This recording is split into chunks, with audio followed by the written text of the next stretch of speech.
Great morning, world. Great morning, humans. This is Dr. JC Doornick, and welcome to another episode of the Make Sense with Dr. JC podcast. Most people believe that success comes from being authentic and staying true to who they are. But what if the identity that you call your true self is actually the thing that's actually limiting your performance? My guest today is Todd Herman, globally recognized performance strategist and mental conditioning coach who has spent over 2 decades now working with Olympic athletes, Super Bowl champions, UFC fighters, Fortune 500 CEOs, and elite entrepreneurs. He's the author of the most amazing book called The Alter Ego Effect. That's a groundbreaking book that's rooted in cognitive performance, research, identity theory, and neuroscience. Todd teaches us that you don't rise to the level of your goals. You perform to the level of the identity that you step into. In this episode, we're going to explore identity-driven transformation, symbolic embodiment, and the neuroscience behind self-distancing. We're going to unpack why overcoming fear and hesitation isn't about fixing your flaws.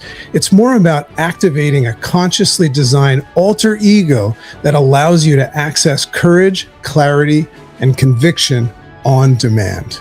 And for me, I don't know if you've figured it out yet, personally, this conversation is extremely fascinating. Why? Because I've been speaking to you from the standpoint of my alter ego known as the dragon.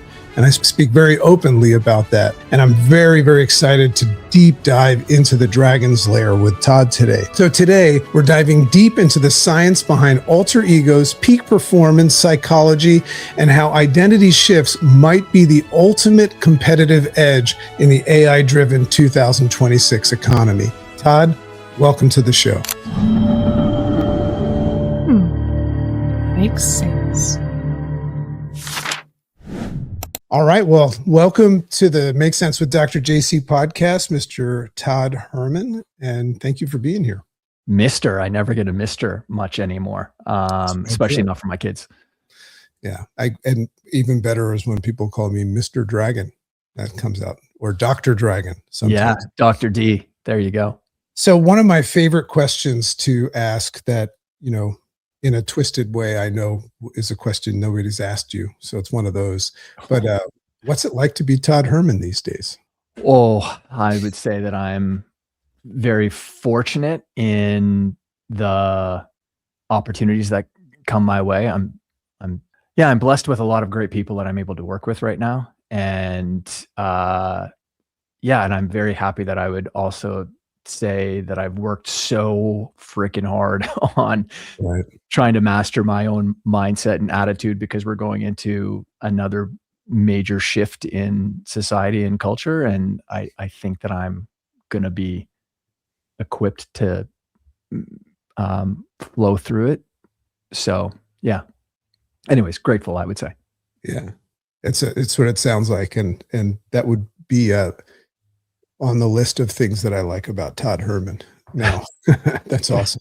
And what's interesting? I'm an affirmations guy, so just keep as many coming as you could possibly can. I love it. And what's interesting about it is just what you just said is, it's one thing to look at what we're going to talk about and identify the alter ego, and we're going to dive into that.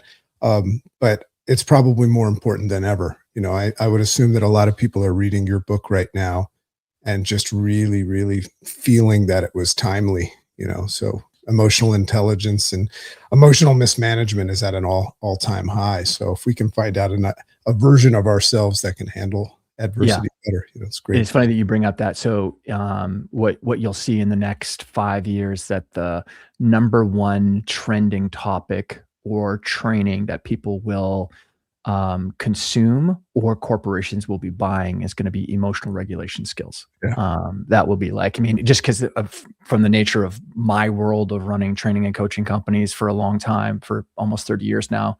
And then I own a software platform that coaches and trainers called UpCoach can kind of build and deliver their programming through.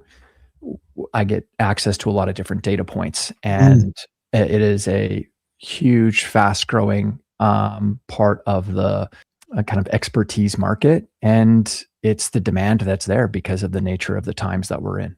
Yeah.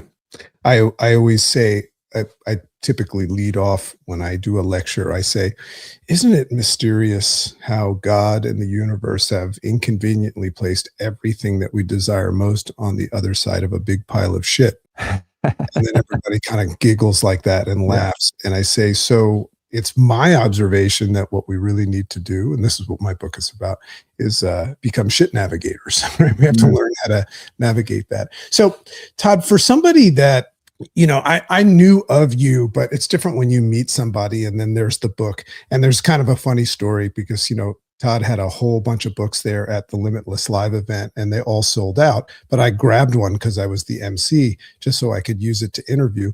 And the guy that was selling the books chased me the whole day. And he's like, hey, we need that book. We need that book. So I lost the book. I had to go get my own. But for somebody that doesn't know about your work, what exactly is the alter ego effect? And more importantly, how does it differ from somebody just faking confidence? Okay, so the backstory on the book, when I started a mental game coaching and training company in 1997, kind of long before the coaching industry became the coaching industry, and even before mindset, long before mindset or mental toughness training became even close to mainstream. As I was growing this business, one of the sort of golden threads that was weaving the highest performing and most consistent athletes I had the chance to work with was they would bring up something like, I step into this persona. I have this character that I have when I go out on the field or the ice or the pitch or the court. Because I was working with athletes across many, many, many different sports. And that's an important point to make about why I ended up kind of discovering the alter ego as a mechanism. So they would say things like persona, character, secret identity, alter ego, all these different words.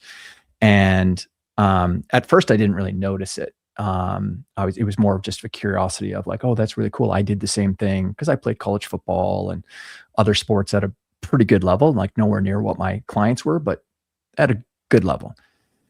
And I would just sort of connect with them over it and share what I used and how did they do it. And then when I was preparing an athlete for the 2004 Olympics, a couple of years ahead of the Olympics, it was just the way that she had mentioned her persona that she would have when she would get in the water as an Olympic swimmer.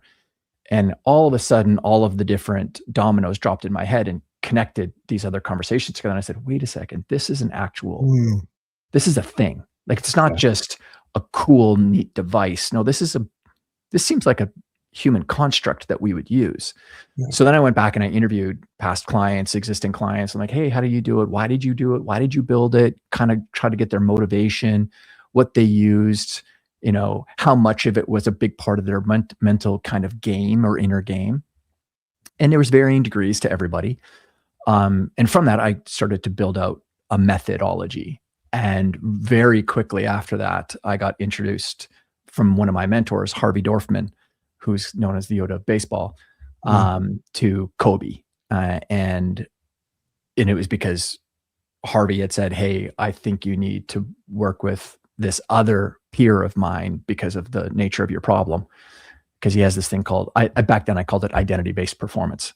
And where we would build a specific identity for that particular field of play that you have in your life and in your world.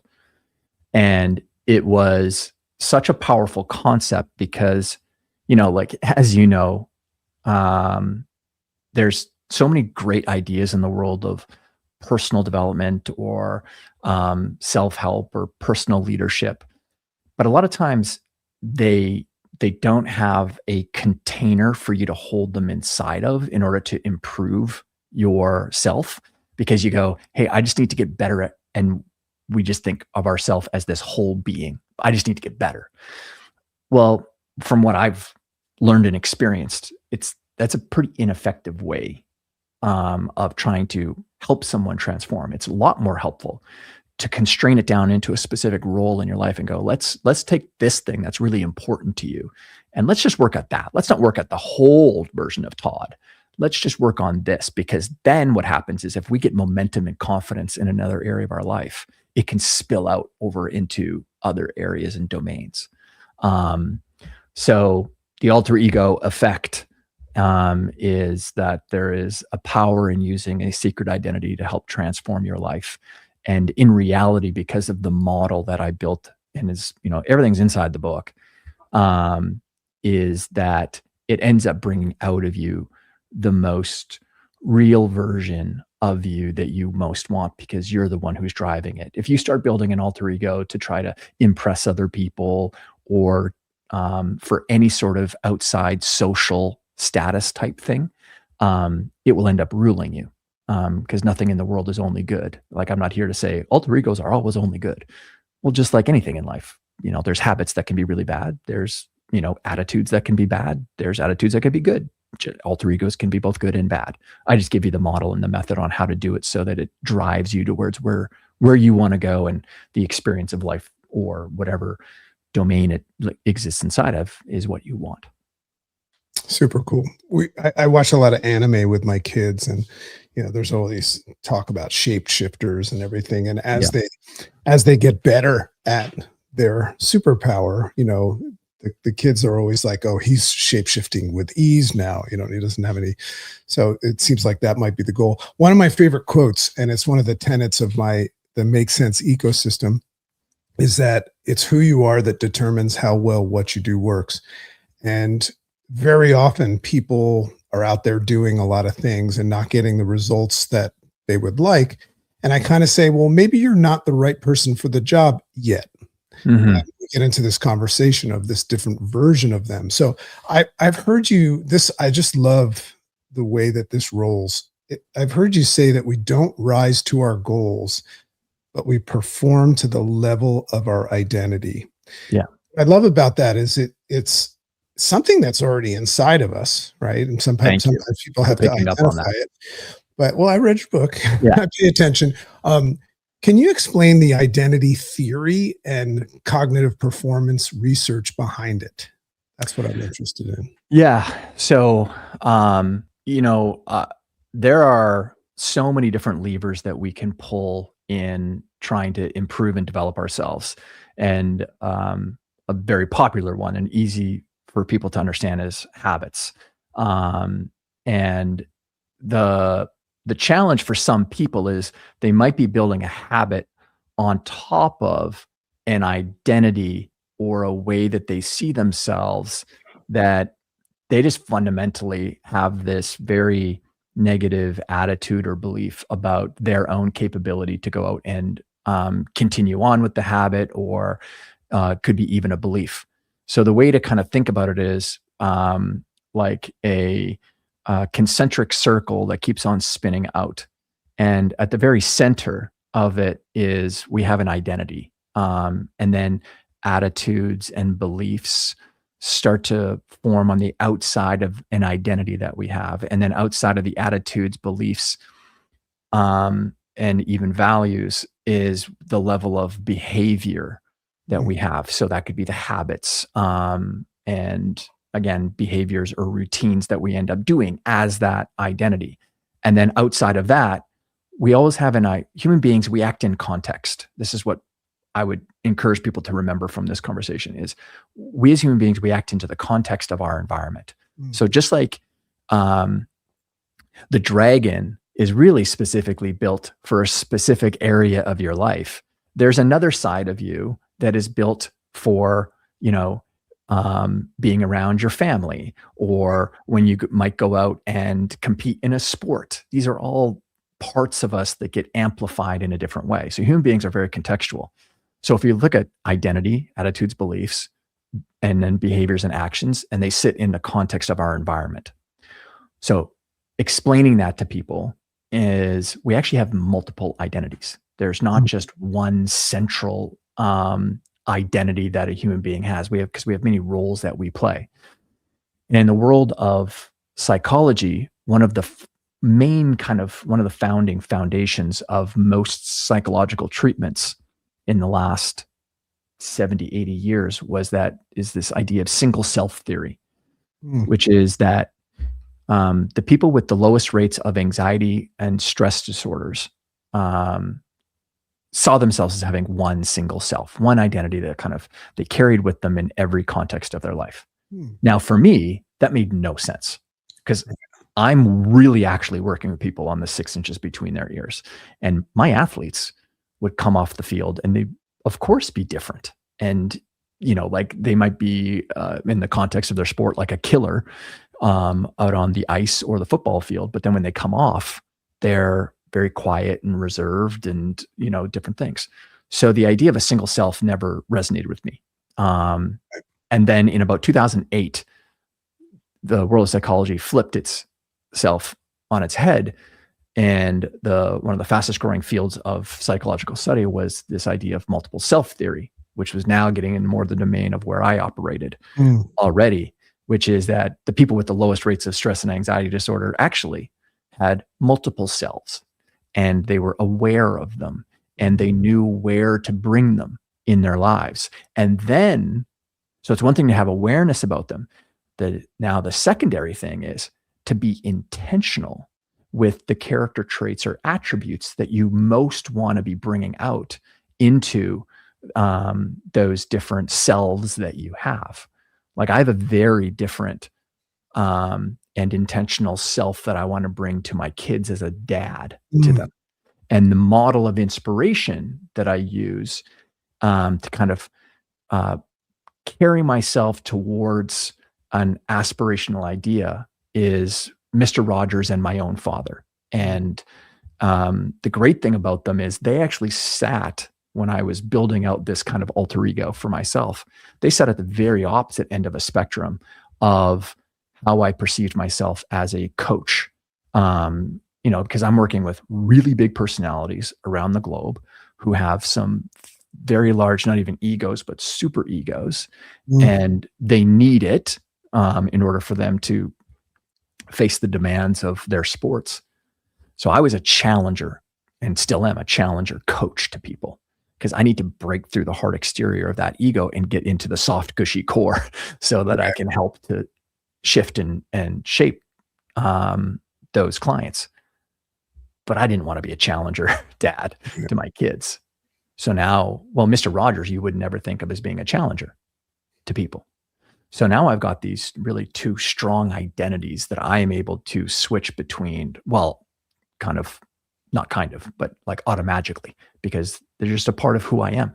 The great thing about it is the Mr. Rogers version of me, patient, kind, caring, understanding, all those qualities that I see in him and my own dad, they've actually been carried into now my coaching self as well. Right. Does that make sense? Oh, totally. I mean, and what I love about all that you're saying and also your book is anybody that dives into it, it's just one of those books that is talking about you. It's so easy. Like if you could walk up to anybody and ask them a question about their alter ego. It might take them a couple seconds, but they'll know what that means. They do. Right. But what we're doing is we're getting a little bit more into the science. It's funny what you said. It's very true that the dragon has a specific task, maybe we'll have time to get into that, but the dragon has multiple personalities. This is an interesting alter ego because it's like, that's my baseline version. But like when the dragon is talking to my wife, who by the way, we call the chicken, it's really funny house. And when she gets crazy, we call her fried chicken. But the dragon that talks to his wife is known as Draggy. Like cute draggy, right? Mm-hmm. But it's the same thing. So a lot of well, and then even that, I think you and I had talked about this, and if you hadn't, then I was talking to myself about how, because I've built out dragons as alter egos for other people. Oh, yes, because of the nature and the mythology of dragons, there is unlike other animals. The thing that's unique about dragons is that there are colors associated with dragons in mythology too. So like even you can have like, I've got the green dragon and that's the dad or that's the husband version. And then I've got the red dragon and that's the guy who just needs to breathe fire of execution and get shit done. And then there's the black dragon and he could be the strategist. Like there's the cool thing about dragons is you can use the same kind of core I love it. elemental idea, but expand it using colors really. And it's funny because colors is actually a big part of the framework that I build out with athletes. And Kobe's a great example because we didn't start with the black mamba. We started with a snake, and then the snake evolved into the black mamba about 8 months after we had built out the sort of central idea. That is super, super cool. Yeah, I mean, it really resonates. And you use the word mythological because it's kind of fun for people to create a creature or a name. Our friend Jim Quick has personality tests that, you find out if you're a dolphin or a cheetah or something like that. And people like to identify with things like that. But why do you think that is too? From your own experience and you going through it, what do you think helps to resonate? I know the answer, but I also like to know what other people's answers are. I mean, I'll just speak for myself that, you mentioned the word mythological. What I found fascinating about dragons before I became the dragon was that many cultures talked about them, but no one's ever got proof that one existed. So my evolution into who I am today, I chose a mythical creature because I am a mythical creature from the eyes of who I used to be. So that's kind of where that was. But I would say that it gives me confidence. It definitely changes my clarity. But because the dragon used to represent something I was afraid of, now that I've embodied him, it's become a superpower. So it makes me courageous and fearless. Yeah. Or I like to say unfuckwithable. Yeah. And so you're kind of playing around from what I would consider to be a central plot for human beings, which is, you were asking before about, hey, like, what's the science and why does this exist? And, I appreciate those questions. Neurologically, I love like what's happening explain what's going on here. Like, what are the psychological, like actual, not even psychological, but neurological switches that are going on? Because there's so many phenomenons that human beings have. So that I've always tried to find ways of explaining it with science. But the one thing that we need to recognize that a part of the human experience is that we are storytelling beings. We create meaning and story from things. And it is a reflex that we have, good, bad, or indifferent. So the power of it then is that we're creating, I'm giving someone a mental model to use, a little bit scientific then, because we as human beings, we like to organize stuff. So an alter ego, but it helps us with our own storytelling in our heads. And the storytelling is to empower us to go and take action towards the thing that we would most like to bring into the world. So it's honoring these two ideas of science, reality, groundedness, practicality. And then there's we're storytelling. And the cool thing about a dragon is it's your story. I can't sell an alter ego off of a shelf. It has to be something that is meaningful, connects to the emotion of someone. And that's the fun, artful part of the work that I get to do. Yeah, super cool. When I was a chiropractor for almost 20 years, and I remember I used to come up with these really creative questions to see if somebody was right for the job. And one of the questions I used to ask, it was, what animal do you connect with the most? And they would say like horse and stuff. And then I would say, why? It's pretty fascinating to get that information. I was trying to find out their personality traits and stuff like that. Yeah. Yeah. Mine's a fox, by the way. Is it right? Clever. Yeah, because Todd in its root heritage form is a Scottish name, meaning fox, clever and sophisticated. But my other one is donkey.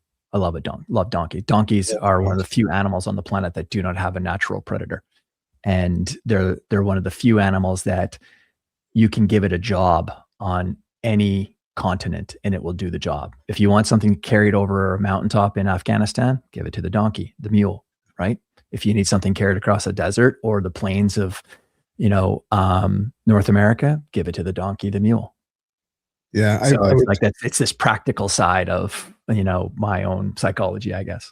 very much the role of a dad.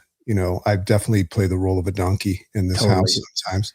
Yeah. Um, so in your title, it kind of suggests, I speak a lot, and a lot of people talk about, being authentic and, letting their authentic self come out. It's like people just have so much comfort in thinking like that's the goal. But your title suggests that sometimes our authentic self can actually hold us back. I just think that I know what Yeah. you're going to say, but I just love this because it's just so shocking Yeah.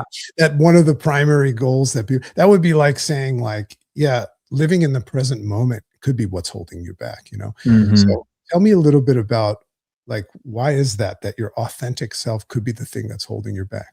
Well, just structurally, the two words kind of create a prison for you right off the bat. One, going back to what we discussed earlier, let's just go to the word self. There is no one you. There's the kind of the best frame that I can give other people is at our core, like if everything in the universe is energy, then in the human form, what comes out as energy from us are traits, qualities, attributes.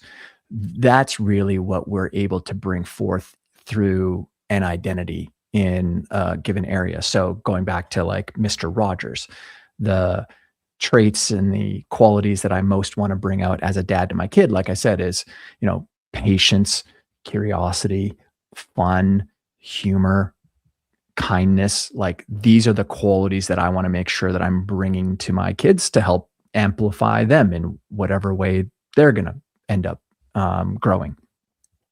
So it's more useful to think not as we're just a container of a self.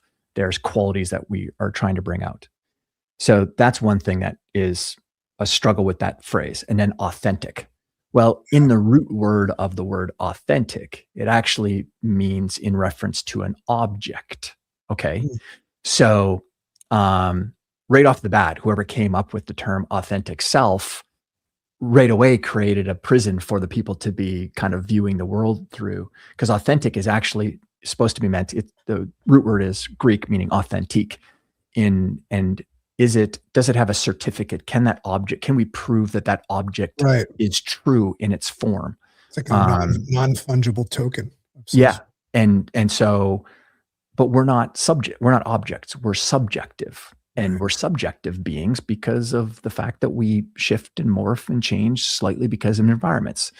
Um, and so I just don't operate with the word authentic self. And the other thing is too, I'm always very curious as how successful are the people who came up with these terms? Like, what's their level of sort of life mastery, so to speak? I'm not posturing that I've mastered life. I don't even believe in that anyway. I think it's just we're always developing ourselves anyway. But there's a lot of very popular personal development self-help ideas. They sound wonderful, but Yeah. it's like cotton candy. Tastes good, but it does not have any sort of nutritional sustenance to it whatsoever. And there's a lot of that stuff in the world of personal development.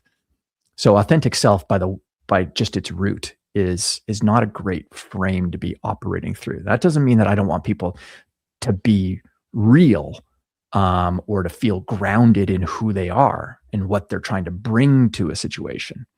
But the pursuit shouldn't necessarily be authentic self, because right away, I think it'll trap a lot of people.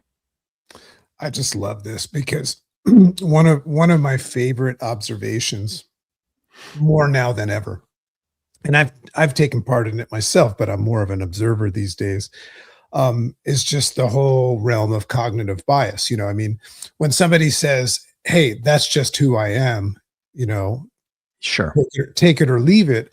Um, it's funny because they're completely sleepwalking through this idea that they're just protecting, you know, potentially a limiting belief that they have. One of the things I talk about in my book is how, for the most part, we're not really calling the shots in life. The world is calling them for us. We're not playing the game as much as the game is playing us, and we just don't even know it.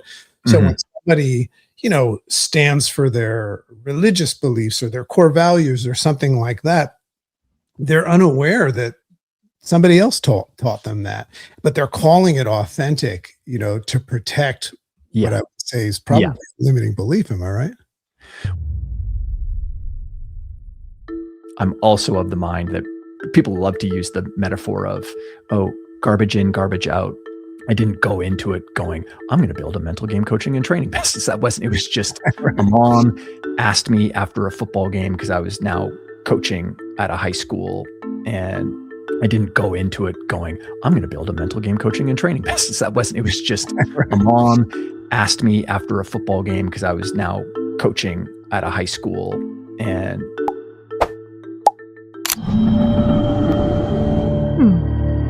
Makes sense.